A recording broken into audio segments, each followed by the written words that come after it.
just want to do a quick video today about one of the criticisms you'll hear against penal substitutionary atonement is regarding what's called double jeopardy as an analogy. You know, in human governments, double jeopardy would be equivalent to one person who is punished for a crime. They couldn't be tried again for that same crime, or couldn't be punished again for that same crime, or another person couldn't be punished for that same crime.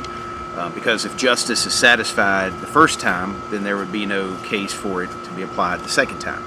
And this is used against penal substitutionary atonement by saying that, well, if Christ suffered on the cross and made the exact propitiation, the retribution was equally measured out as far as in terms of justice before God, then God couldn't therefore punish a sinner with that same retribution, because it would be double jeopardy. And so they say that proves that penal substitutionary atonement is falls apart. You know, it's not rational at that point. But we need to consider the fact that with analogies of human justice, if you're going to situate them within theological frameworks, you need to consider the Trinity.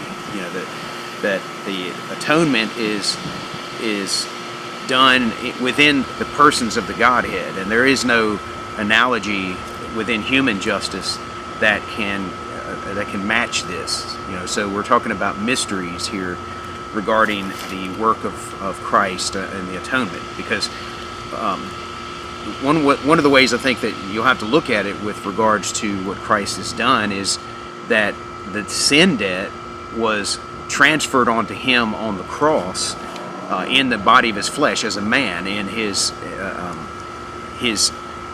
humiliation when he humbled himself and became a man.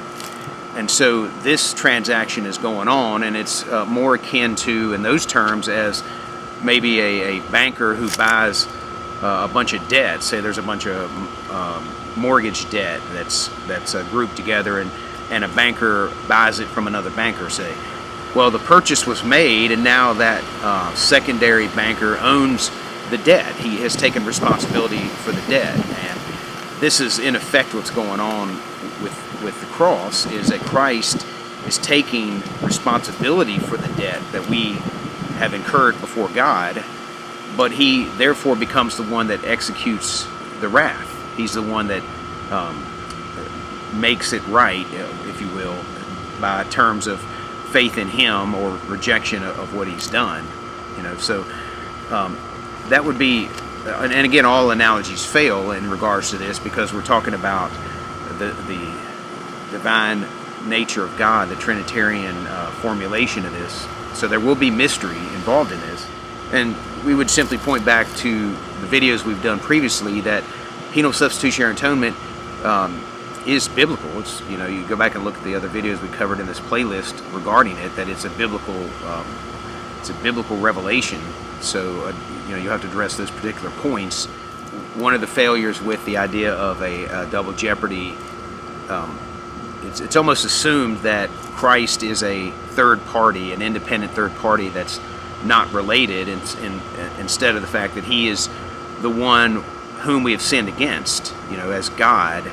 And so that is a factor that doesn't carry over into analogous to any human judicial transaction or system. So that's another failure of that criticism. You know, with Calvinists, they will use the idea of penal substitutionary atonement, which they would affirm, and they would say, well, double jeopardy is a true criticism, and so therefore their conclusion is that limited atonement is the way to explain this.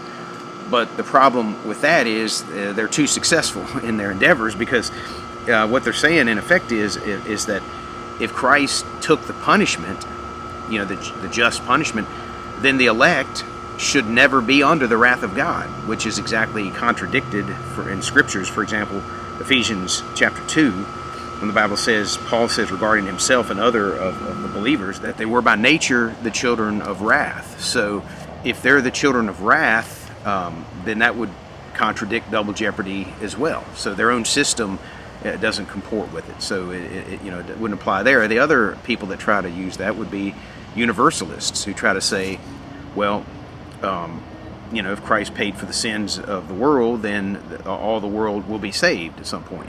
Universal salvation. And of course, that's contradicted by the fact that there is a hell, and people will go there, and the Bible declares that they will go there, and that they are under the wrath of God. Even if you say, well, they only go to hell temporarily, that still would contradict the idea of double jeopardy if you're using it to teach universalism. If you're trying to say, well, double jeopardy proves universalism within a penal substitutionary atonement framework, it can't, because they would never be condemned. They would never be, same criticism with the limited atonement. And if somebody tried to say, well, they go to hell temporarily, I mean, it still wouldn't apply, because they're being punished for something that Christ presumably was punished for. So it fails as a standalone criticism, because it doesn't take into account the Trinitarian framework, and it fails within a PSA, penal substitutionary atonement framework, because it doesn't take into account that we are actually and literally saved from the wrath of God. We're under the wrath of God, which would not be the case, or could not be the case, if you applied it too vigorously to the atonement. And so it would fail in those respects. So let me know what you think in the comments below. All right.